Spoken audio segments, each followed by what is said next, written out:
안녕하십니까. 신인균의 군사TV 알기 쉬운 무기 백과입니다. 오늘도 아주 멋진 그리고 아주 유명한 무기 알기 쉽게 설명해 드리겠는데요.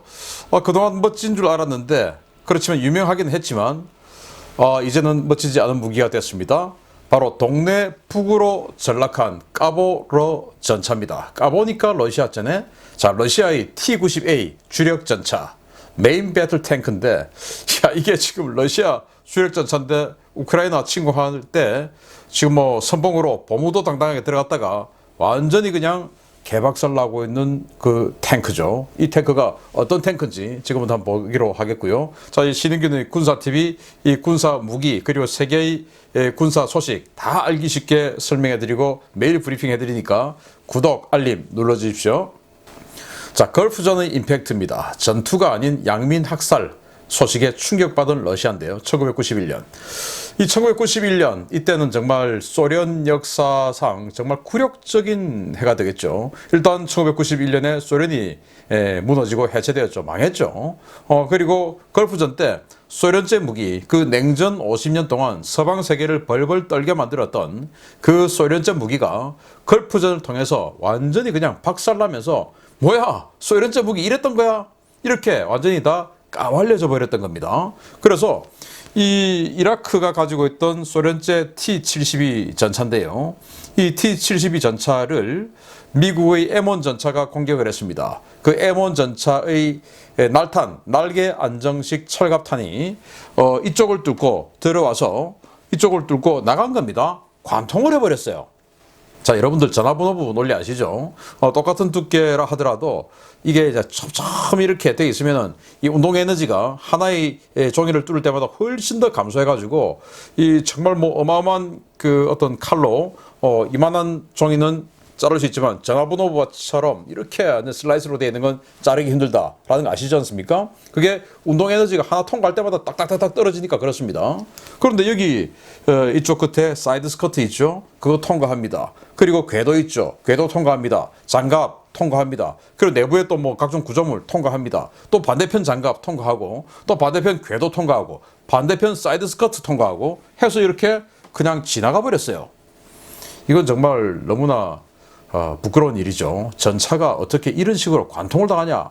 아무리 전면 장갑이 아니지만 측면을 맞아서 그렇다라고 하지만 그렇다고 해서 이렇게 방금 말씀드린 여러 단계를 다 관통당할 수 있냐.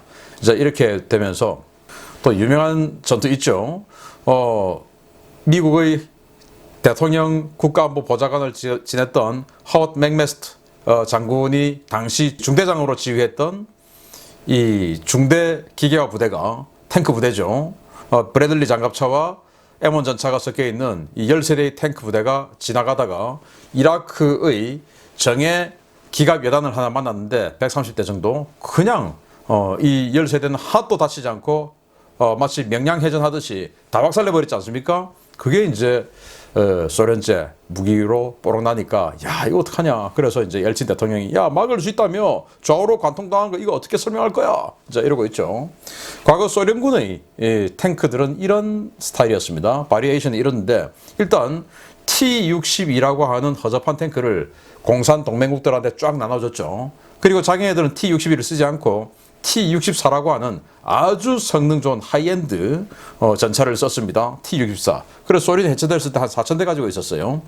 이건 다른 이 T-62하고는 달리 완전히 다른 전차인데 첨단 장비는 다 들어가 있고 기동 사격도 당시에 가능하고 엄청난 전차였어요. 그런데 60년대 기술로는 너무나 우수한 기술이었기 때문에 잦은 고장 그리고 고질적으로 부품난이 심각했어요. 왜? 너무 비싸가지고 부품을 많이 생산 못했거든요. 그래서 야, 안 되겠다. 좀 염가의 그런 3세대 전차를 하나 만들어보자. 좀 싼 걸로 해가지고 만든 게 T-70입니다. 그래서 T-64와 T-72를 하이로우 믹스로 썼습니다. 예를 들면 우리 한국 공군의 T-64를 전투기로 치면 F-15K 그리고 T-72는 F-16 이런 식으로 하이로우 믹스로 썼지 T-64보다 T-72가 번호가 훨씬 빠르다고 해서 이 뒷번호라고 해서 이게 훨씬 신형이 더 좋은 거다. 이건 아니에요. 마치 F-15보다 F-16이 번호는 더 뒤에 있지만 F-15가 더 좋은 전투기인 것처럼 똑같은 겁니다. 그래서 하이로우 믹스로 쓰다가 이제 또 세월이 좀 지나서 야, 이거 T-64 이거 너무 고장 잘 나잖아. 해서 좀 좋게 한번 만들어보자 해가지고 T-64를 바탕으로 더 신형으로 만든 게 T-80입니다. 만든 회사도 달라요.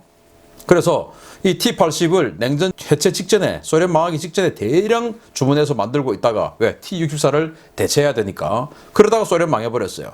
그래가지고 이제 소련 망하니까 러시아군이 이거 인수하지 않고 창고에 그대로 있던 거 불곰 사업으로 우리가 몇 대 가져오고 30세대 가져오고 했던 겁니다. 그래서 이 T-80은 성능, 신뢰성 다 잡았지만 이게 가스터빈 엔진을 얹다 보니까 너무나 유지비가 많이 들었던 거예요. 자, 이런 상황인데, 그런데 오늘 주인공 T-90 나오죠. 그 T-90이 이 T-80 후속이 아닙니다. T-72의 후속입니다. 그러니까 T-80의 후속이라고 해서 하이급, 하이급이라고 해서 F-22가 나왔다 이거 아닙니다. 아무튼 계보가 그렇게 다르고, 이 T-80과 T-64는 지금 우크라이나 영토가 되어 있는 하르키우, 지금은 하르키우라고 부르고 과거 소련 시절에는 카리코프라고 불렀던, 또 요즘 하리코프라고 부르기도 하는데, 바로 그 공장에서 만들었어요. 그래서 지금 우크라이나에 T-64가 엄청나게 많은 겁니다. 그리고 T-72는 우랄 바곤 자보드, 지금의 러시아 영토에 있는 그 공장에서 만들었어요. 그렇게 완전히 회사도 다릅니다.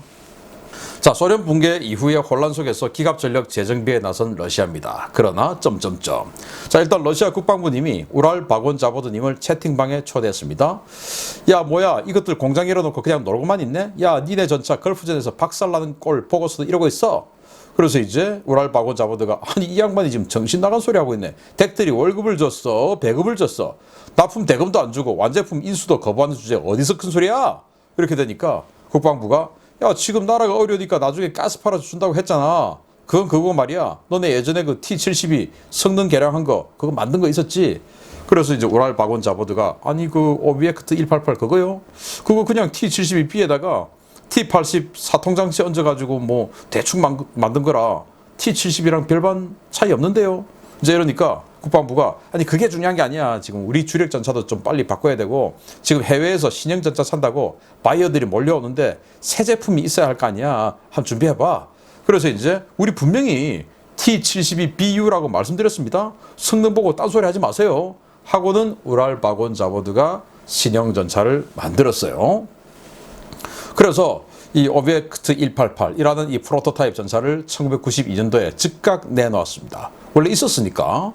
그래서 전차 차체는 T-72, 그리고 포탑에 이 사통장치, 왜 T-72가 워낙 사격 명중률이 낮으니까 이 사통장치를 T-80 사통장치를 얹어서 명중률을 더 높이고, 그리고 이 포신을 조금 더 약간 더 좋은 거로, 그렇다고 해서 T-80포는 아니에요. 공장이 다르니까. 그래서 T-80포를 갖다 꽂았으면 훨씬 더 좋았을 텐데 그건 안 되고 공장이 다르니까 우크라이나에 있으니까. 그래서 이렇게 만들어서 보고를 합니다. 저 T-72인 듯 T-72 아닌, T-72 같은 물건이지만 사실은 T-90으로 불러주세요. 이렇게 됐어요. 왜냐, 과거 소련이 무너지고 러시아가 되고 나서 그 이전부터 러시아는 그랬지만, 소련 시절에 만들었던 구형 무기들의 이름을 예를 들어서 미국 같으면은 그 F-16 만들어서 F-16 블락 40, 블락 50, 블락 60, 요즘 블락 70까지 나오죠. 그런데 이렇게 해서 소련 시절에 만들었다는 걸 보여주고 싶지 않은 거예요. 그래서 소련을 털어버리고 싶은 거예요. 그래서 미그 29도 미그 30 5 이런 식으로 이름 바꾸고, 밀 24 헬기도 밀 35 이런 식으로 이름 바꾸고, 이렇게 해가지고 자꾸 번호를 바꾸어서 헷갈리게 만들어서 나 소련 아니거든요, 이제 이렇게 하는 것이죠. 그래서 마치 미그 29가 미그 35로 요즘 이렇게 이름을 부르듯이 이것도 T-90으로 불러주세요, 이제 이렇게 된 겁니다. 그러다가 야, 성능 이거 되겠냐 하던 차에 인도가 탁 달라붙은 겁니다. 인도 이제 파키스탄하고 전쟁 준비하고 있으니까, 야, 이거 우리 좀 개발비 대줄 테니까 니들 돈 없어서 좀 못하는 것 같은데 이거 우리 하자 해가지고 인도가 이 T-90의 개발비를 대주기로 하고 1000대를 생산하기로 합니다. 그래서 갑자기 돈이 들어와서 척커덕 만들어 완성을 해버렸습니다. 그게 1996년이에요. 크기는 9.63m 길이고 3.78m 넓입니다. 2.22m 높이고요. 전투 중량은 46.5톤. 그리고 1000마력짜리 디젤 엔진입니다. 그러니까 750마력짜리 디젤 엔진을 썼던 T72보다 훨씬 더 힘이 강해졌죠. 토션바 엔진을 서스펜션을 썼고 최대 속도는 시속 60km. 승무원은 3명입니다. T72처럼 캐로젤 방식의 자동 장전 장치가 있어서 조종수, 전차장, 포수 이 3명만 있으면 돼요. 장갑제는 T72가 이 주조 장갑으로 해가지고 뭐 2세대 전차처럼 막 뻥뻥 뚫렸는데 이건 용접 장갑입니다. 그런데 용접 장갑이라 하더라도 지금 우리 한국의 K1이나 이런 것들처럼 복합 장갑, 막 세라믹 집어넣고 이런 거 아니고 그냥 강철 용접 장갑입니다. 조금 이제 피스로 갖다 붙여서 조금 더 방어력 세다라고 하는데 참 황당하죠. 그리고 능동 반응 장갑, 폭발 반응 장갑 이런 거 갖다 붙여가지고 방어력 훨씬 더 높였다. 콘탁트 파이브라고 하는 이 반응 장갑 집어넣었다는 거예요. 그리고 125mm 활강포, 그리고 12.7mm 중기관총, 7.62mm 동축기관총 이렇게 해서 무장을 해서 1996년도에 T90A를 만들었습니다. 이게 바로 지금 등장하는 T90 전차. 이걸 더 훨씬 개량한 게 T90MS 전차. 요즘 이제 러시아의 주력 전차죠. 완전 주력 전차. 이것도 지금 뭐 조금 업그레이드 했는데 우크라이나 가서 판판이 깨지고 있습니다. 자, 러시아의 T90 세일즈 포인트는 뭐냐? 일단 T70이 너무 사격 정확도가 안 좋았는데 이건요 너무 잘 맞아요. 이렇게 된 거죠. 그래서 3220m에서 적전차를 쐈거든요. 쏘니까 과거 T72 주포는요 이렇게 맞아요. 그래서 뭐 여기 맞는 것도 있고 안 맞는 게 더 많고 3220m에 쐈더니 이런 식으로 T72의 주포는 그랬는데 이 T90의 주포는요 이렇게 잘 맞아요.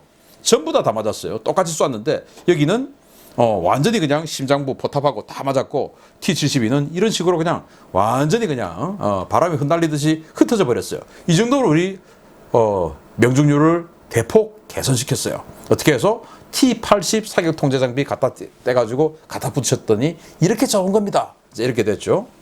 또 있어요. 방어력이 좋아야 되죠. 동급 최강의 방어력입니다. 라고 선전을 하는데 일단 이 콘탁트 5라고 하는 폭발 반응 장갑 세트를 갖다 붙였어요.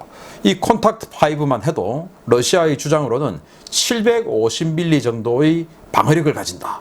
그리고 기존의 포탑이 있으니까 1000mm 넘는 방어력을 가진다. 이거 어떻게 합하면 라고 주장을 합니다. 그게 사실이라면 정말 현재 이 주포로는 이걸 뚫을 수가 없죠. 지금 우리 K2로 하더라도 못 뚫죠. 그리고 여기 쇼트라 1이라고 하는 이 능동 방어 장비 요거 있습니다. 이거 눈이 벌건 눈이 있지 않습니까? 이거 가지고 뭐 하냐? 저기 요즘 뭐 대전차 미사일 이런 거 보면 지금 이 우크라이나에서 막 그 세인트 제블린 이름을 받고 있는 성스러운 이름을 받고 있는 그 제블린 대전차 미사일도 이 적외선으로 즉 열 감지를 이렇게 해가지고 이미지를 딱 따가지고 이제 공격을 하는 그런 방식 아니겠습니까? 그래서 그 적외선 열 추적을 교란하는 이런 능력을 가지고 있는 거예요. 그리고 레이저, 적외선 이런 것들을 완전히 교란시켜 버리니까 대다수의 이 대전차 미사일들을 대부분 요격할 수 있다. 이렇게 선전을 했습니다. 그런데 가격은 크게 비싸지 않아. 그럼 너무 좋죠. 이 방어력도 좋은 전차다라고 선전을 했는데요. 그리고 나서 푸틴 대통령이 2022년 2월 24일 날 우크라이나를 침공합니다. 가라 T90 해서 T90이 선봉에 서서 완전히 키예프 북쪽 그리고 수미 또 하르키우 또 돈바스 지역 크림반도 지역 뭐 이렇게 해서 완전히 그냥 양 사방에서 치고 들어가는데 그 선봉에 T90 전차가 섰어요. 이 사진은 우크라이나를 때리기 전에 군사훈련 한다라고 뻥치고 여기에 지금 이 지역에 전차 갖다 놓고 병력 집결하고 그때 훈련하던 사진입니다. 이렇게 해서 T90 전차들이 선봉에 서서 쑥 들어갔습니다. 방어력 강하죠. 방어력 엄청 강하지. 그리고 뭐 공격력 너무 정확하지. 라고 선전했던 이 T90 전차가 들어가서 싸웠습니다. 싸웠더니 뭐야 이거? 아니, 동네 북이 되어버렸어요. 능동 방어장치, 폭발 뭐 반응장갑 도대체 그게 뭔가요? 다 뚫려버립니다. 그래서 능동 방어 장비 해가지고 제벌린 미사일 그 적외선 교란 장비 그거로 다 재밍시켜야 되는데 아니 지금 제벌린 미사일 맞고 지금 이렇게 지금 다 당했네요. 폭발 반응 장갑 그게 어디 있어요? 두들기 맞고 그냥 옆에서 그냥 박살나 있습니다. 이렇게 폭발 반응 장갑이 왜 작동을 안 해 지금?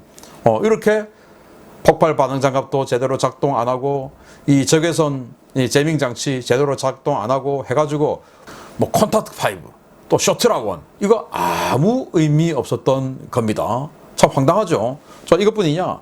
그래가지고 이제 이 러시아군이 너무 황당해서 또 그러다가 연비는 또 안 좋아서 기름이 빨리 떨어져 버리네요. 그래서 전차 멀쩡한 전차 버려놓고 도망가 버렸습니다. 도망갔죠. 사람 없어요. 아무리 뒤져봐도 지금 사람이 없네. 조종석에 조종석 조그만데 저도 이 T-80 전차 조종석에도 앉아봤고 K1 전차 조종석에도 앉아봤고 다 앉아봤어요. 정말 조그매요 거기. 근데 그 아무리 이렇게 뒤져봐도 사람이 없네. 사람이 없어. 포탑 안에 아무리 찾아봐도 사람이 없네. 다 도망가 버린 겁니다. 여기는 또 이 전차가 진흙탕에 빠졌어요. 진흙탕에 빠져서 빠져나오지를 못하네. 아니 전차가 진흙탕에 빠졌다고 이렇게 못 빠져나오면 그 좀 전차인가 이상하죠. 우리 전차가 이렇게 되어 있는 거 제가 못 봐서 우리 전차도 이렇게 들리는지 모르겠습니다만은 어쨌든 진흙탕에 빠진 전차 놔두고 또 도망가 버렸어요. 또 이건 뭐냐? 야, 지금 물속에 뭐가 하나 있네요. 뒤집어져 있는 전차가 보이네요. 이게 다리, 나무 다리 위를 지나가다가 삐끗 잘못 밟아가지고 이렇게 확 넘어지면서 완전히 거꾸로 물속에 처박혀 버린 겁니다.